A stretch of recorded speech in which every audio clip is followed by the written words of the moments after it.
नमस्कार मंडळी, श्री स्वामी समर्थ. स्वागत आहे तुमचं माझ्या यूट्यूब चॅनलवरती.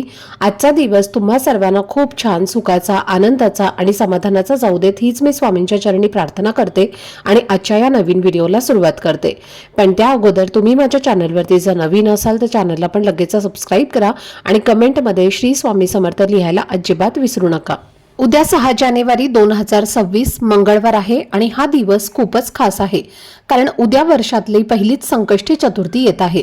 आणि विशेष म्हणजे याच दिवशी अंगारक योग सुद्धा निर्माण झालेला आहे. जेव्हा चतुर्थी तिथी मंगळवारी येते तेव्हा अंगारक योग हा तयार होतो आणि संकष्टी चतुर्थीला अंगारक योग येणं हे फारच दुर्मिळ आणि शुभ मानलं जातं. साधारणपणे वर्षातनं 2 किंवा फार तर 3 वेळेलाच असा अंगारक योग येतो आणि म्हणूनच अंगारकी चतुर्थीला खूप मोठं धार्मिक आणि आध्यात्मिक महत्त्व आहे. प्रत्येक महिन्यातील कृष्ण पक्ष आणि शुक्ल पक्षातील चतुर्थी ही श्री गणेशाला समर्पित असते, पण पौष महिन्यात येणारी ही चतुर्थी संकष्टी चतुर्थी म्हणून ओळखली जाते आणि या दिवशी विधीपूर्वक गणपती बाप्पांची पूजा आणि व्रत केलं जातं. या दिवशी विशेषतः तिळाचा जास्त वापर केला जातो आणि म्हणूनच या चतुर्थीला तिळ चतुर्थी असंही म्हटलं जातं. आणि या दिवशी गणपती बाप्पांसोबतच चंद्रदेवाची पूजा करणं सुद्धा खूप महत्त्वाचं मानलं जातं, कारण चंद्राचं स्थान आपल्या जीवनात फार महत्त्वाचं असतं. असं मानलं जातं की जो कोणी या दिवशी श्रद्धेने श्री गणपतीची पूजा करतो त्याच्या आयुष्यातील संकट, अडचणी, दुःख हळूहळू दूर होऊ लागतात.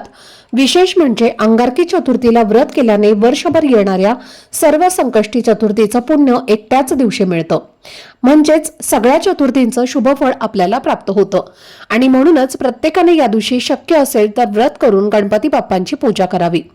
तसेच ज्यांना दर महिन्याचं चतुर्थीचं व्रत सुरू करायचं आहे त्यांनी हे व्रत अंगारकी चतुर्थीपासूनच सुरू करावं असं सांगितलं, कारण साध्या चतुर्थीपासून व्रत सुरू करता येत नाही.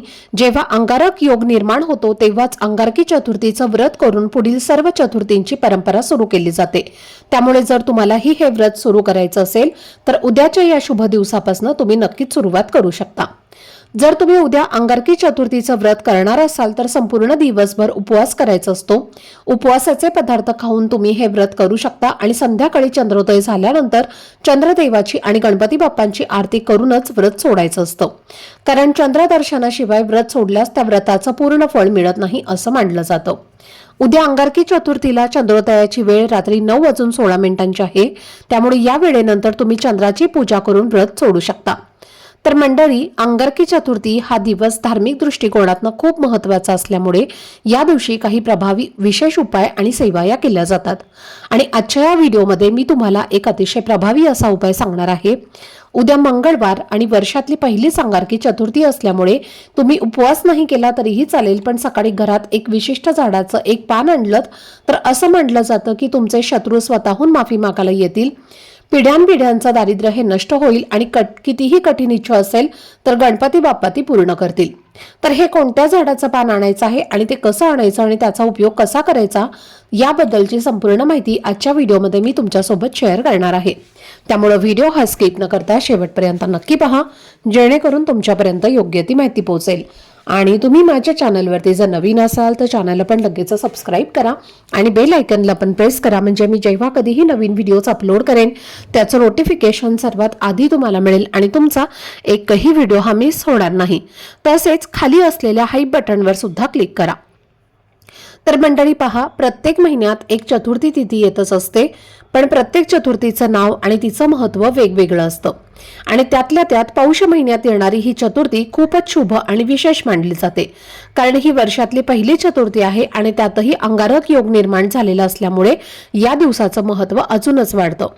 असं म्हटलं जातं की या दिवशी गणेश तत्व हे पृथ्वीवर नेहमीपेक्षा 1000 पटीने अधिक प्रमाणात जागृत असतं आणि म्हणूनच ज्योतिषशास्त्रानुसार या काळात जर आपण गणपती बाप्पांची सेवा, उपासना किंवा काही उपाय श्रद्धेने केले तर ते खूप प्रभावी ठरतात आणि बाप्पांच्या कृपेने त्या सेवेचं फळ आपल्याला लवकर मिळू लागतं.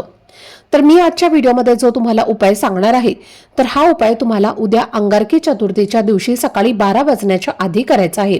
म्हणजे साधारण 12 किंवा 12:30 होण्याआधी तुम्हाला एका खास झाडाचं एक पान तुमच्या घरात आणायचं आहे, कारण असं म्हटलं जातं की या झाडामध्ये साक्षात गणपती बाप्पांचा वास असतो. तर आपल्या प्रत्येकाच्या मनात काही ना काही इच्छा असतेच. कधी ती जुनी अपूर्ण राहिलेली असते, तर कधी नवीन वर्षात आपण एखादा नवीन संकल्प केलेला असतो आणि त्या इच्छा पूर्ण व्हाव्यात म्हणून आपण खूप मेहनत करतो, प्रयत्न करतो, धडपड करतो. पण तरीही कधी कधी कितीही प्रयत्न केले तरी यश मिळत नाही आणि मनोकामना पूर्ण होत नाहीत. अशा वेळी जर तुमची एखादी इच्छा खूप दिवसांपासून अपूर्ण असेल किंवा नवीन वर्षात तुम्ही एखादी कठीण इच्छा मनात धरली असेल, तर ती पूर्ण करण्यासाठी हा उपाय उद्या नक्की करू शकता. इतकंच नाही, जर तुम्हाला कोणत्याही कामात सतत अपयश येत असेल, घरामध्ये पैशांच्या अडचणी वारंवार येत असतील, खर्च वाढलेला असेल किंवा अचानक आर्थिक ताणतणाव जाणवत असेल, तसेच तुम्हाला शत्रूंचा त्रास होत असेल, कारण बऱ्याच वेळेला आपल्या आजूबाजूला असे लोक असतात जे समोर गोड बोलतात पण मनात मात्र वाईट विचार ठेवतात, सतत आपल्याबद्दल नकारात्मक विचार करतात आणि त्यामुळे नजरदोष किंवा शत्रूचा त्रास आपल्याला जाणवतो. अशा सगळ्या गोष्टींचा परिणाम घरातील शांततेवर, मुलांच्या प्रगतीवर आणि कुटुंबाच्या सुखावर होत असतो. आणि म्हणून असा शत्रूचा त्रास दूर करण्यासाठी, घरातली नकारात्मकता कमी करण्यासाठी, सतत येणाऱ्या अडचणी आणि अडथळे दूर व्हावेत आणि घराची प्रगती व्हावी, यासाठी हा उपाय खूप प्रभावी मानला जातो. असं म्हटलं जातं की हा उपाय केल्याने जीवनातील संकट हळूहळू दूर होतात आणि घरात पैसे येण्याचे मार्ग मोकळे होऊ लागतात. हा उपाय करण्यासाठी उद्या मंगळवारी सकाळी लवकर उठायचं आहे, स्वच्छ स्नान करायचं आहे आणि अंघोळीच्या पाण्यात थोडीशी हळद घालून त्या पाण्याने स्नान करायचं आहे. त्यानंतर स्वच्छ कपडे परिधान करून देवघरातल्या देवांची विधीपूर्वक पूजा करायची आहे. जर तुमच्या देवघरामध्ये गणपती बाप्पांची मूर्ती असेल तर मूर्तीवर अभिषेक करायचा आहे आणि जर फोटो असेल तर तो स्वच्छ पुसून घ्यायचा आहे. आणि अभिषेकासाठी जे पाणी किंवा पंचामृत तुम्ही वापरणार असाल तर त्यामध्ये थोडेसे पांढरे तीळ घालायचे आहेत, कारण ही तीळ चतुर्थी आहे आणि या दिवशी बाप्पांना तीळ अर्पण करणं विशेष मानलं जातं.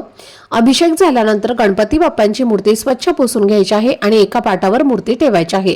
पाटाखाली थोडेसे तांदूळ किंवा एखादं लाल वस्त्र तुम्ही ठेवू शकता. त्यानंतर बाप्पांना हळद, कुंकू, अक्षदा, फुलं आणि दुर्वा अर्पण करायचे आहेत. धूपदीप अगरबत्ती लावायची आहे आणि गुळ खोबऱ्याचा नैवेद्य अर्पण तुम्ही करू शकता. तर अशा पद्धतीने जर आपण आधी श्रद्धेने गणपती बाप्पांची पूजा केली तर बाप्पा प्रसन्न होतात आणि त्यानंतर जेव्हा आपण उपाय करतो तेव्हा त्या उपायाचं फळ आपल्याला पूर्णपणे मिळतं असं मानलं जातं. आपल्या शास्त्रामध्ये अशी काही झाडं आहेत ज्यामध्ये साक्षात देवी देवतांचा वास असतो. तर या झाडांमध्ये एक प्रकारचं दैवी शक्ती असते आणि जेव्हा विशिष्ट तिथींवरती आपण या झाडाच्या संबंधित काही उपाय करतो तेव्हा त्या उपायातनं आपल्याला दैवी शक्ती प्राप्त होत असते. त्यात असंच एक दैवी शक्ती असलेलं झाड आहे, ते म्हणजे जास्वंदाचं झाड. तर पहा, गणपती बाप्पांना जास्वंदाचं फूल हे अत्यंत प्रिय आहे आणि बाप्पांना फक्त जास्वंदाची फुलंच नाही तर जास्वंदाच्या झाडाची पानं देखील बाप्पांना प्रिय आहेत. हिंदू धर्मग्रंथानुसार असं म्हटलं जातं की जर तुम्ही गणपती बाप्पांना चतुर्थीच्या दिवशी जास्वंदाचं फूल अर्पण करून तुमची इच्छा व्यक्त केली तर ती 100% पूर्ण होते. आणि म्हणून आपल्याला या झाडाच्या संबंधित एक उपाय जो आहे तर तो करायचा आहे. आता उपाय करण्यासाठी आपल्याला एक जास्वंदाच्या झाडाचं पान लागणार आहे. ज्या जास्वंदाच्या झाडाचं लाल रंगाची फुलं येतात तर त्याच झाडाचं तुम्हाला एक पान जे आहे तर ते घ्यायचं आहे आणि सोबतच तुम्हाला त्या झाडाची एक काडी सुद्धा लागणार आहे. आता या झाडाचं पान तोडताना सर्वप्रथम एक लोटा जल तुम्हाला त्या झाडाच्या मुळाला अर्पण करायचं आहे आणि त्यानंतर तुम्हाला त्या झाडाचं पान तोडायचं आहे आणि एक काडी घ्यायची आहे. त्यानंतर हे पान तुम्हाला स्वच्छ धुवून घ्यायचं आहे.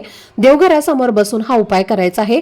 एका वाटीमध्ये थोडंसं कुंकू घ्यायचं आहे, कुंकूमध्ये थोडंसं पाणी टाकायचं आहे आणि जी काडी आपण जास्वंदाच्या झाडाची घेतलेली आहे तर त्या काडीने तुम्हाला त्या पानावरती तुमच्या मनातील इच्छा लिहायची आहे. इच्छा अगदी तुम्ही 1 ते 2 शब्दांमध्ये लिहू शकता आणि त्या पानावरती तुम्हाला ही इच्छा लिहायची आहे. जसं की नोकरी मिळत नाही तर नोकरी प्राप्ती, किंवा मुलांची प्रगती होत नाही तर मुलांची प्रगती होण्यासाठी, धनप्राप्ती किंवा शत्रूंचा त्रास होत असेल तर शत्रुदोष नष्ट होण्यासाठी, अगदी थोडक्यात तुम्हाला इच्छा जी आहे तर ती त्या पानावरती लिहायची आहे. त्यानंतर काय करायचं आहे, एक प्लेट तुम्हाला घ्यायची आहे. त्या प्लेटमध्ये एक स्वस्तिक काढायचं आहे.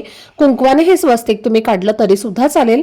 त्या स्वस्तिकामधले 4 बिंदू आणि साईडच्या 2 लाईन सुद्धा तुम्हाला काढायच्या आहेत. स्वस्तिक हे मांगल्याचं प्रतीक आहे आणि गणपती बाप्पा हे देखील मांगल्याचे देवता आहेत आणि म्हणून या स्वस्तिकामध्ये श्री गणेशाचा देखील वास असतो. म्हणून तुम्हाला स्वस्तिक जे आहे तर ते प्लेटमध्ये काढायचं आहे आणि त्या स्वस्तिकावर तुम्हाला चिमूटभर तांदूळ ठेवायचे आहेत आणि त्या तांदळावरती आपल्याला थोडंसं हळद कुंकू अर्पण करून त्यावरती तुम्हाला हे जे पान आहे तर ते ठेवायचं आहे. आणि हे पान ठेवताना त्या पानाचं देठ गणपती बाप्पांकडे येईल अशा पद्धतीने हे पान तुम्हाला ठेवायचं आहे आणि ही जी प्लेट आहे तर ती गणपती बाप्पांच्या समोर तुम्हाला ठेवायची आहे. त्यानंतर तुम्हाला काय करायचं आहे, एक लाल रंगाच्या जास्वंदाचं फूल जे आहे तर ते तुम्हाला घ्यायचं आहे आणि 21 दुर्वांची जोडी तुम्हाला घ्यायची आहे. ज्या दुर्वांना 3 दल असतात अशाच तुम्हाला 21 दुर्वा घ्यायच्या आहेत। दुर्वा छान घ्यायच्या आहेत, त्यांची एक जोडी तुम्हाला तयार करायची आहे आणि त्यानंतर तुम्हाला 21 पांढरे तीळ घ्यायचे आहेत। पांढरे तीळ घ्यायचे आहेत, चुकूनही तुम्ही काळे तीळ घेऊ नका। पांढरे तुम्हाला 21 तीळ घ्यायचे आहेत आणि त्यानंतर गणपती बाप्पांना सर्वप्रथम हळदी कुंकू लावायचं आहे। ज्या पानावर तुम्ही इच्छा लिहिलेली आहे तर त्या पानावर सुद्धा हळद कुंकू तुम्हाला लावायचं आहे। त्या पानावर तुम्हाला हे जास्वंदाचं फूल अर्पण करायचं आहे, 21 दुर्वा अर्पण करायचे आहेत आणि त्यानंतर तुम्हाला काय करायचं आहे, जे तुम्ही 21 पांढरे तीळ घेतलेले आहेत तर त्यातील एक तीळ तुम्हाला हातामध्ये घ्यायचा आहे। ओम गण गणपते नमः हा मंत्र म्हणायचा आहे, आपली इच्छा व्यक्त करायची आहे आणि हा जो तीळ आहे तर तो सुद्धा तुम्हाला त्या पानावरती अर्पण करायचा आहे। अशा पद्धतीने तुम्हाला 21 पांढरे तीळ अर्पण करायचे आहेत। त्यानंतर गणपती बाप्पांसमोर बसून तुम्हाला 108 वेळेला ओम गण गणपते नमः या मंत्राचा जप करायचा आहे आणि एक वेळेला गणपती अथर्व शीर्षाचं पठण करायचं आहे। त्यानंतर तुम्हाला एक वेळेला बाप्पांचं संकटनाशक स्तोत्राचं पठण करायचं आहे। संकटनाशक स्तोत्र जे आहे तर ते वाईट लोक किंवा वाईट शत्रूंचा नाश करण्यासाठी खूप प्रभावी सेवा मानली जाते। यामुळे सर्व संकट हे दूर होतात आणि यानंतर दोन्ही हात जोडून तुम्ही जी इच्छा पानावरती लिहिलेली आहे तर ती इच्छा पूर्ण होण्यासाठी मनोभावे गणपती बाप्पांना प्रार्थना करायची आहे। यानंतर संपूर्ण दिवसभर हे पान तुम्हाला तुमच्या देवघरामध्येच गणपती बाप्पांच्या समोर ठेवायचं आहे। सायंकाळी 4 वाजल्यानंतर आपल्याला काय करायचं आहे तर ते पान तिथून उचलायचं आहे आणि त्या पानावर आपण ज्या 21 दुर्वा ठेवल्या होत्या, जास्वंदाचं फूल अर्पण केलं होतं आणि 21 पांढरे तीळ ठेवलेले होते तर ते सर्व वस्तू तुम्हाला त्या पानामध्ये बांधून घ्यायच्या आहेत आणि एका धाग्याने व्यवस्थित तुम्हाला ते पॅक करून घ्यायचं आहे किंवा तुम्ही तसंच घेतलं तरी सुद्धा चालेल। आणि त्यानंतर या सर्व वस्तू घेऊन तुम्हाला तुमच्या घराजवळ असणाऱ्या गणपती बाप्पांच्या मंदिरात जायचं आहे। या दिवशी प्रत्येक जण गणपती मंदिरामध्ये जात असतो आणि जर तुम्ही जात नसाल मंदिरात तर तुम्हाला जायचं आहे। मंदिरामध्ये ज्या काही सकारात्मक लहरी आहेत किंवा जे काही गणेश तत्व असतं तर ते खूप जास्त असतं। जेव्हा आपण मंदिरात जातो तेव्हा तिथली ती ऊर्जा असते तर ती आपल्यामध्ये येत असते, कारण मंदिरामध्ये प्रत्येक व्यक्ती येतो आणि त्याच्या तोंडामध्ये नामस्मरण असतं, देवाचं नाव असतं आणि चांगल्या मनाने तो येत असतो आणि म्हणून तिथे जेव्हा तुम्ही जाता तेव्हा तुम्हाला सुद्धा एक चांगली ऊर्जा जी आहे तर ती मिळत असते आणि म्हणून तुम्हाला जाताना या वस्तू ज्या आहेत ज्या मी तुम्हाला सांगितलेल्या आहेत तर त्या सगळ्या वस्तू तुम्हाला हातात घेऊन गणपती बाप्पांच्या मंदिरात जायचं आहे। तिथे जाऊन तुम्हाला या सर्व वस्तू बाप्पांच्या चरणी अर्पण करायच्या आहेत आणि पुन्हा एकदा तुमची इच्छा पूर्ण होण्यासाठी गणपती बाप्पांना मनोभावे प्रार्थना तुम्हाला करायची आहे। तर अशा पद्धतीने हा उपाय जो आहे तर तो तुम्हाला उद्या अंगारकी चतुर्थीला करायचा आहे। जर तुमच्या घरामध्ये सूतक असेल तर हा उपाय तुम्ही करू नका। तसेच जर घरातल्या स्त्रियांना मासिक धर्म असेल तर तिने सुद्धा हा उपाय करायचा नाही। मासिक धर्म असलेल्या स्त्रियांनी फक्त या दिवशी व्रत करायचं आहे, कोणतीही बाप्पांची पूजा किंवा सेवा तुम्हाला करायची नाही, नामस्मरण तुम्ही करू शकता। या व्यतिरिक्त घरातील इतर मुलं किंवा इतर एखादा व्यक्ती असेल तर तो सुद्धा हा उपाय करू शकतो। अतिशय प्रभावी आणि सात्विक असा हा उपाय आहे। हा उपाय जर तुम्ही केला तर नक्कीच बाप्पांच्या कृपेने तुमच्या प्रयत्नांना यश मिळेल, बाप्पा तुमच्यावरती प्रसन्न होतील आणि तुमच्या सर्व इच्छा मनोकामना पूर्ण होतील। तुमच्या जीवनातील सर्व संकट अडचणी देखील दूर होतील। तर ही अत्यंत महत्त्वाची माहिती मला तुमच्यासोबत शेअर करायची होती। आजचा हा व्हिडिओ जर तुम्हाला आवडला असेल, माहितीपूर्ण वाटला असेल तर व्हिडिओला लाईक, शेअर आणि चॅनलला सबस्क्राईब नक्की करा। भेटूयात पुढच्या व्हिडिओमध्ये, तोपर्यंत सर्वांना श्री स्वामी समर्थ।